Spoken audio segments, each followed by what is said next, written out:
Thank you, worship team. They'll come back and help us to engage with what we're doing in a little bit. It's not that I'm incredibly thirsty, that I have extra cups up here. I already have water up here. Dennis, thank you again for that. But there's a difference between these two things. This right here is what? Styrofoam cup, right? This is a real cup. There's a big difference between a styrofoam cup, a disposable cup, right? There's a big difference between this and, let's say that this wasn't just something that I picked up in the UP and it has a little bit of sentimental value to me. But let's say that this was your great-great-grandmother's finest china cup that she somehow, some way, survived with as she came over across from Europe on the Titanic. Would that change how you saw this? We live in this kind of world today, and inside joke for all of you student ministry participants and leaders. This is Mr. B's. We've been praying for Mr. B's. It's someplace over in Detroit. We don't even know where it is or who it is, but we got this thing of cups. They're still in existence, but we have their cups. I don't know why.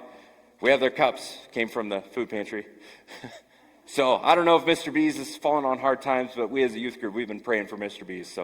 But this is a disposable cup. There's a big difference between that. Okay, so maybe guys, maybe the fine china come over across from the Titanic is not working for you.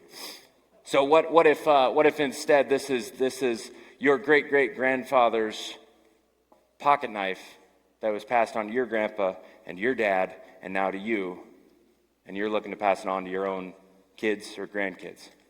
Okay? It has value, but this thing here, styrofoam cup. It's really kind of disposable. It's easy to break. It's easy to toss it, throw it on the ground. It doesn't really matter, right? When it comes to relationships, this is our question before us today. Our relationships, your friendships with others, are they this? Or are they this? Right? In our world today, I'm convinced that we treat them as if they're that. We treat them as if they don't matter. They're disposable. They're one-time use sort of things. And we certainly don't treat them with the kind of care and concern and love as a beloved pocket knife or fine china from across the sea. Today, as we look at what it is to be reconciled, I think it's helpful for us to have this picture in our heads. How do we treat relationships? Now, we as a church, it's no secret, we as a church, we've been through some difficult things lately. And I'm incredibly excited about what God is doing, even in the midst, and in some ways even because of those things. But a lot of it hinges on what we do with relationships. God is faithful, and He's continuing to show His incredible grace and mercy to us. But there's still that feeling at times that relationships are not what they are supposed to be. As we think about this, sin tears apart our relationships. It causes us to think that they can be treated as if they're disposable, when really God's design and God's purpose is that we hold them up to be precious. We hold them up to be what He intends them to be. Relationships are, as you know, are sometimes decently frustrating. They're messy. They're difficult. They're painful. Can I get an amen? You can amen that. That's okay. We can affirm together the fallenness of this world and look to God to right it. In fact, I think we have to look at the fallenness of this world in order to look to God to right it. So as we think about it, and we think about the disposable nature that relationships have become, potentially in our own hearts, certainly in our culture, it's helpful to think, okay, God, what are you up to in relationships? What are you up to in relationships? As we think about that, as we wrestle with that, I think it's helpful for us to start off by realizing who has claim over our relationships. Relationships, if you're going to write anything down, write this down. Relationships are God's primary means for his glory and our sanctification. That's a bold statement. I hope you caught it, right? Relationships are God's primary means for his glory and your sanctification. It all starts with your relationship with God. Your relationship with God is one of the main ways that God is sanctifying you and bringing himself glory. Right? And then the rest of the relationships that you have in your life, those don't exist in a separate category. Those exist in that same category of God using them to sanctify you and bring himself glory. And so when Jesus starts off here in Matthew chapter 5, if you're not there already, turn to Matthew chapter 5, verse 21. This is where we're going to be today for our message. Matthew chapter 5, verse 21. And Jesus says something here that I think is really, really interesting. He starts off in verse 21. You have heard it said that it was said to those of old, you shall not murder, and whoever murders will be liable to judgment. But I say to you, everyone who's angry at his brother will be liable to judgment. Whoever insults his brother will be liable to the council, and whoever says you fool will be liable to the hell of fire. Okay? But I want you to notice here right away, Jesus starts off and he says, you've heard it said to those of old. You've heard it said in the scriptures. You've heard it said in the oral tradition that was passed down that eventually became our written scriptures. You've heard it said of old, but I say to you, what's Jesus claiming here? He's claiming authority. He's claiming the right to say, you heard it said and you interpreted it this way, but I say to you, this is really what the word is saying. Now I would say Jesus Christ is the only human being on the planet who could do that. Right? I don't have the authority to do that. You don't have the authority to do that. But Jesus does. And not only that, but he has the authority, the say-so in your and my life in that same way. We just got done with a passage that said, no, I didn't come to abolish the law, I came to fulfill it. So what I'm telling you right now is not something that turns the law backward and says that it doesn't matter.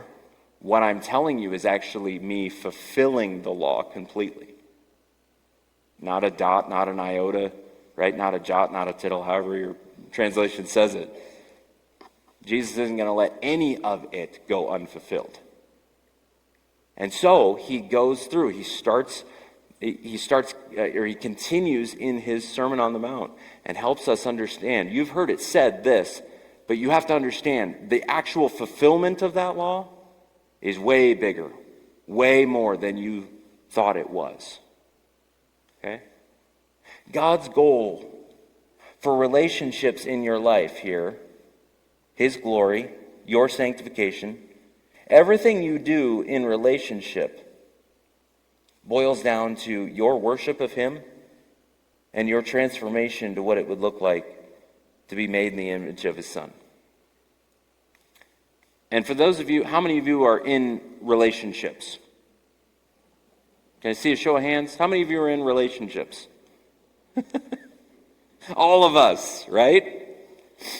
If you're not in any substantial relationships, right, you're at least in a relationship with God. And that relationship with God is either that you're right with him because of your trust in Jesus Christ, or you're not right with him because you've rejected what Jesus has come to do, right? All of us are in relationships. And God's intention is that relationships not be disposable, but they accomplish his purpose. Not that they be disposable, but they accomplish his purpose. Relationships are perfectly designed by God to be difficult, to be messy because of the fallenness of this world, to stretch us and form us and shape us in ways, right? Raise your hand if you've been married 20 years or more. Okay? Did that shape who you are today? A little? A lot? Mostly? Right? And as we think about it, we have to understand your relationship with your spouse, your boss, your roommate, your car mechanic, your bank teller, your liberal aunt, or your freedom fighter uncle, all are God's means by which you are to be sanctified. It's God's intention that he uses relationships. Those of you who've done premarital counseling with me, you know. I just keep coming back to this, don't I? You can't get away from it. As I talk to you about the gift that it is that God would put you with another sinner so that you both could be God's means by which he sanctifies you for each other.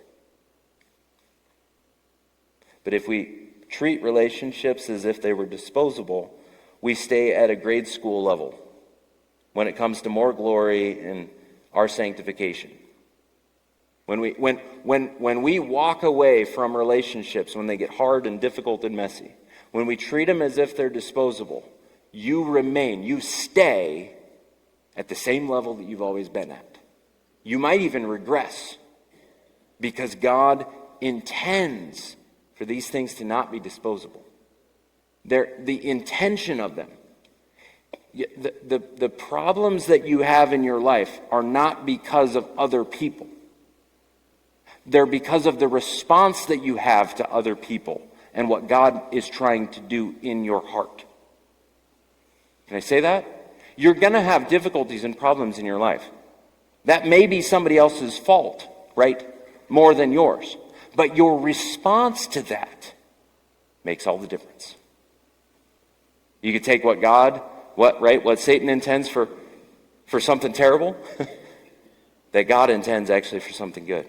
You might look at this situation we just went through as a church. You think, oh, it's terrible. There's nothing good about it. Yeah, there is. Yeah, there is. It's got us all thinking, doesn't it? It's got us all trusting God, doesn't it? It's got us all placing our hope where our hope really should be. And that's exciting. That's encouraging. But Jesus comes in and says, I have the authority to step into this. You've heard it said. But the law actually goes deeper than that. God's purpose, my purpose in you, goes deeper than that. Not only does it bring that claim of authority, but it also brings clarity. Look at verses 21 and 22 of Matthew chapter 5. It says, you've heard it said to those of old, you shall not murder, and whoever murders will be liable to judgment. But I say to you that everyone who is angry with his brother will be liable to judgment. Whoever insults his brother will be liable to the council, and whoever says, you fool, will be liable to the hell of fire. A lot of times we think that if you haven't murdered someone, you're good. You might have those thoughts, but if you don't carry it out, you're okay. No judgment is coming your way. But is that true? You've heard it said that whoever murders will be liable to judgment. But Jesus says, but I say to you, that whoever's angry with his brother will be liable to judgment. Whoever insults his brother right? Whoever calls his brother a fool.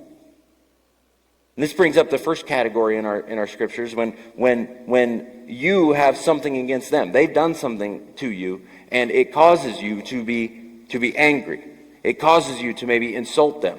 It causes you to maybe call them names, either out loud or in your heart. And you all know that feeling. How many arguments do you usually win when you have them silently in your head? Right? Actually, my record isn't even that good. I wish I won all of them in my head, but I don't even win all of them in my head. But mostly we win the arguments that we have in our head, right? We justify ourselves. We know we've done the right thing, and they've done the wrong thing, right? What comes out of our hearts at that point, if we're angry or we insult or we call them names, right? What's happening there, right? Anger from cool indifference to completely being unwilling to speak to someone. Anger has set the tone, right? So it reveals that something is off, something is wrong in our relationship. The warning bells go out, the dash light comes on, and we see and understand something is wrong, and we have a choice at that point.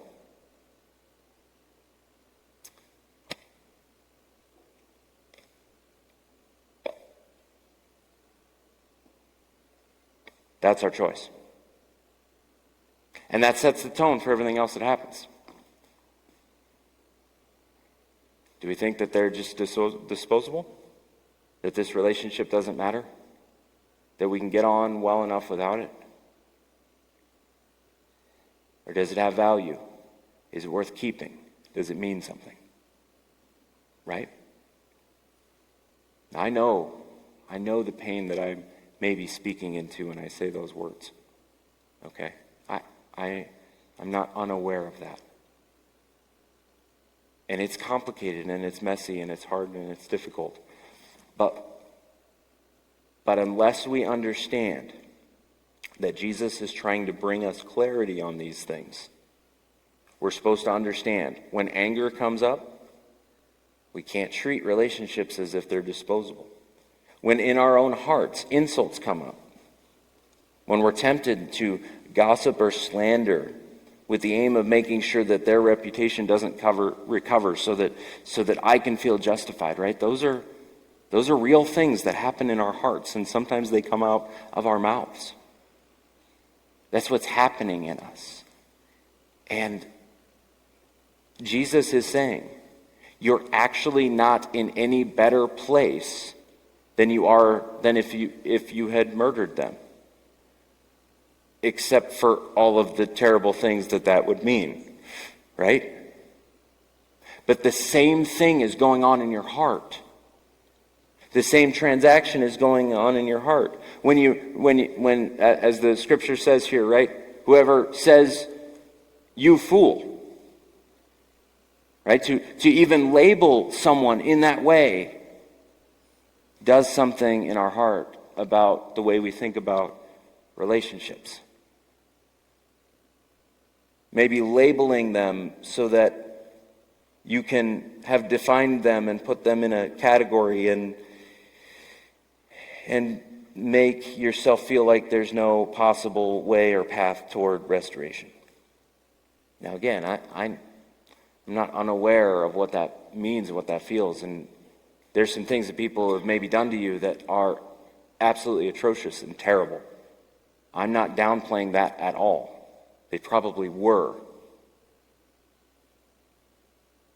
But what Jesus is saying is, if you want to hang your hat on not having murdered them, you're going to miss all that he's intending to do to sanctify your heart and bring himself glory, which is going to result in your good.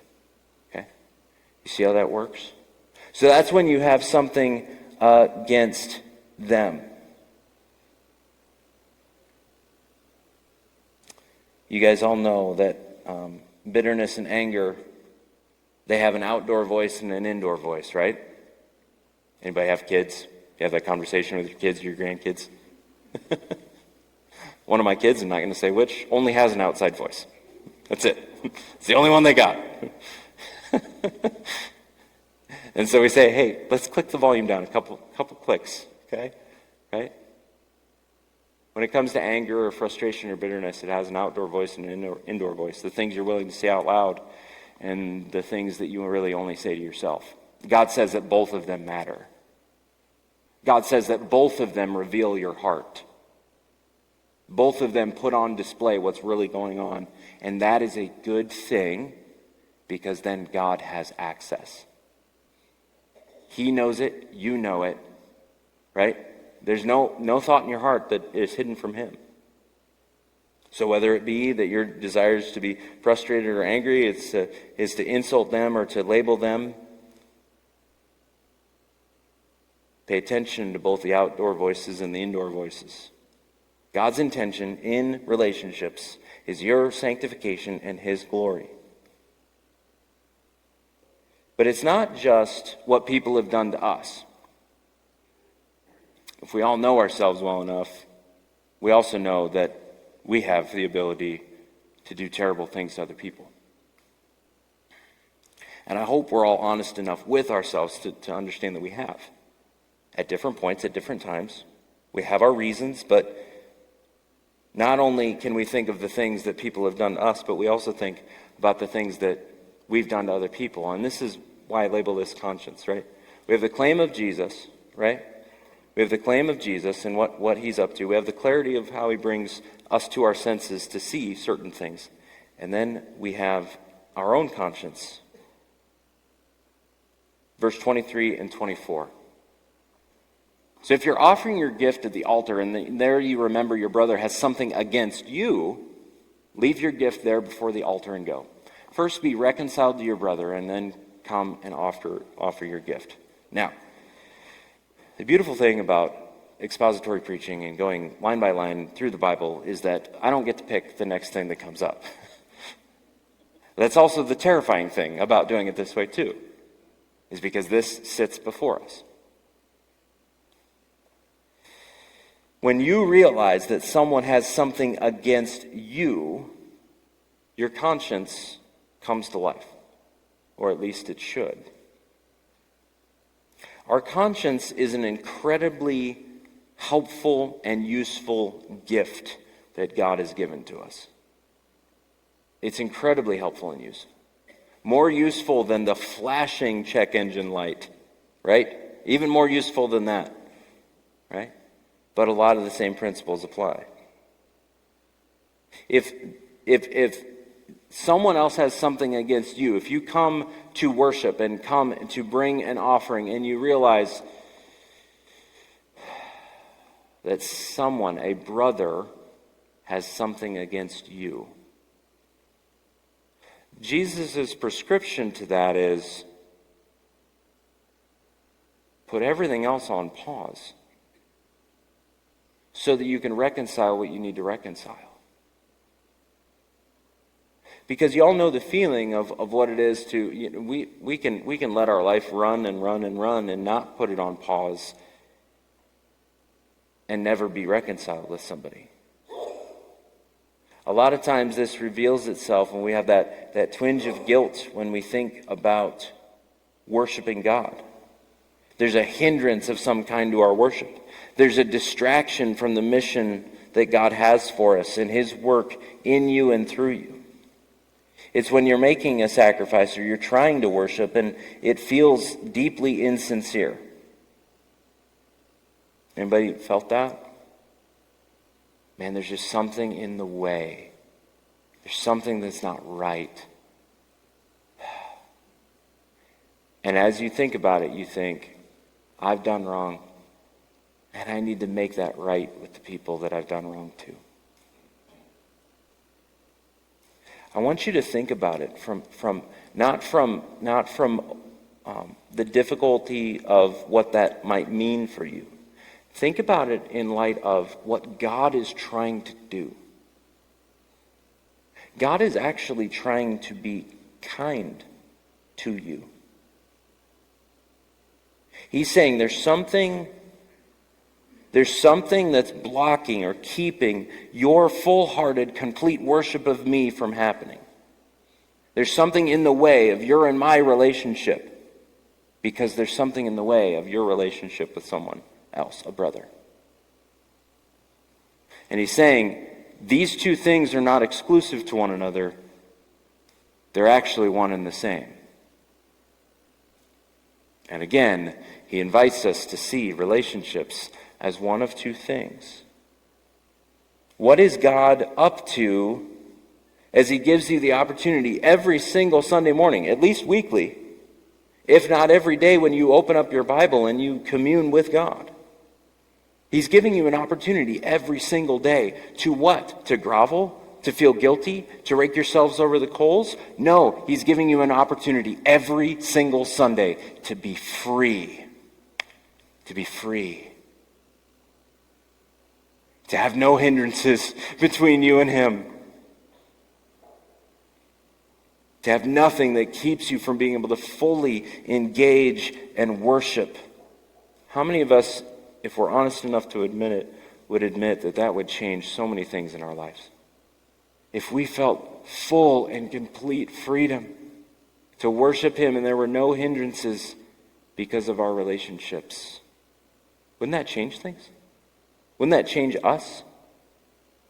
And so God gives you an opportunity every time you come to the altar of grace. You are invited to experience freedom again. To be able to come into God's presence fully, freely, unhindered. Our goal would be a clear conscience, right? A clear conscience. So, in case we miss the ability to do this, what does that actually look like? What does that actually look like? How do I, when I realize there's something between my brother and I, how do I go about what it is to work toward reconciliation? This is not a one-step process. It's not easy, right? But it does grant freedom. It's worth it. So let me, if you got a pen and you want to write these down, what does this look like? First category is pray. Pray about what you might need to do. Speak to God. And he may reveal something right away that you should do. He might put into your mind the words of a text you need to send. Okay? He might get you sat down and write a letter. He might say, I'm going to send a text and say, hey, can we get together for coffee? Whatever it is. I don't know what it is. God will do that. But first, pray. Say, God, I want that freedom you're talking about. I don't have any idea how this works. Now, there are certain situations that are more complicated than that, and I get that, okay? But one of the things I'm asking you to do is have a willingness to enter into a conversation with God about what might be the next steps to untangling how complicated it is, okay? And even your willingness to do that will begin to grant a certain amount of freedom in your own heart, in your relationship with God, okay? So start there. Just pray. And then if you need to bring someone else into that prayer, think it through, do it thoughtfully. It's not a chance to gossip. It's not a chance to rehearse what they did to you. Remember, it's someone that has something against you. So if you bring somebody into that situation, you are honest with them about, I've done this and I need to be reconciled with them. It's on me and I need to be reconciled with them. Okay? Bring someone else in. They may have wisdom to help you understand. Make sure that they are a person who is on board with pursuing reconciliation. Okay? Not someone who's going to just say, oh, it's fine. Just let it. They might come to you and say, I think you might be making a bigger deal out of this, but if your conscience needs this, then go about it and do it, right? Secondly, just like the scripture says, if your brother has something against you, leave your gift before the altar and go and be reconciled with your brother. There's going to come a point where there's some sort of going to them to be reconciled. If you have the ability to see them in person and it would not cause further frustration, then do that. If seeing them in person would further the hurt that you've caused them and potentially the hurt that they've caused you, that might not be the best medium, okay? And that's okay. God is in that too. There's wisdom there. Maybe it's in the form of a note, a letter, or a text. And what's the content of that? I have hurt you, please forgive me. You legitimately might have this against me. Please forgive me. Right? It's a willingness to say, I think you might have legitimate concern to be frustrated with me. Or it might be, I know you're frustrated with me, even though in the back of your mind you're thinking, I don't think they have legitimate concern to be frustrated with me. If you know your brother has something against you, doesn't mean that you've necessarily even done anything wrong. You understand that, right? If your brother has something against you, be it maybe even from miscommunication or misunderstanding, that freedom that comes is by saying, if I've done anything to hurt you, I am sorry. That's on me. And actually seek their forgiveness for what is your responsibility. And reaffirm your desire that there be no hindrances between you and them. Now at that point, if you've prayed and you've done the thing and gone to them somehow, some way, continue to think about it, but trust God. Their response is not your responsibility, right? Their response to that is not your responsibility. But the manner by which you do that and the way that you seek reconciliation, that is your responsibility. See how that works? And there's a big difference between approaching this situation this way versus this way. If you approach this situation and they get the idea that you still think your relationship with them is disposable, that's going to be seen and known and understood. Because we see, right, the consequences of this. So let's look quickly at verses 25 and 26. 25 and 26. Come to terms quickly with your accuser while you are going with him to court, right? That had it gets to that point. Lest your accuser hand you over to the judge and the judge to the guard and you be put in prison and you have to stay there until you've paid the last penny.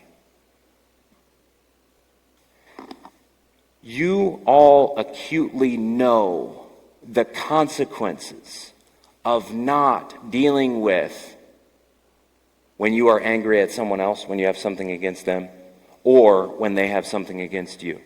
You all acutely know that there are consequences to that reality, right? You know them.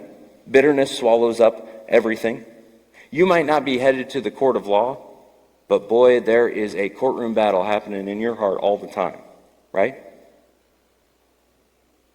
Bitterness swallows up everything, enjoyment of the good. Trust is never restored, and then it's never given again. Risk is eliminated. We don't take risks in relationship. Isolation becomes the norm. You need to see that the pain of not dealing with it and the consequences of not dealing with it, you end up living with every day, and they just drain you, right? And your relationship with God is not what it can be. You have to realize that many of God's commands are a team sport. So you need those relationships to actually accomplish what God has given to you. We also don't show the world what Christianity is, that it actually works, that it's good for the world, that the gospel is true, and that it's a powerful and effective means to change us. And relationships remain disposable. Those are the consequences of what it is that if we don't deal with our offense at what they've done or their offense at what we've done. So what do we do with this? What is God actually up to here? What is God actually up to? Well, first we need to ask the question, who's in charge? Who's in charge of me? Who's in charge of my life? Who's in charge of the universe? Who knows exactly how these things are supposed to work? And what does your heart reveal to be true, right? You haven't murdered somebody, great, but the anger in your heart is going to have the same consequences. right? What does your heart reveal to be true? And would others grant you a clear conscience? Do others have something against you? And lastly, what is God maybe saying through the consequences? I'm going to invite our worship team up. Because what I want to do is, that's all in your notes, right? So while our worship team comes up, and while they lead us in these next couple of songs, I want this to be a couple of songs of response, where we wrestle with. You may decide to sing, you may decide not to sing, you might just have them sing over you, and wrestle with these questions, right? Do I really believe Jesus is in charge? What is my heart really telling me? Would others grant me a clear conscience? And what is God trying to tell me through these consequences? So I'm going to let them play, and let's enter into a time of prayer and worship that God might do his work.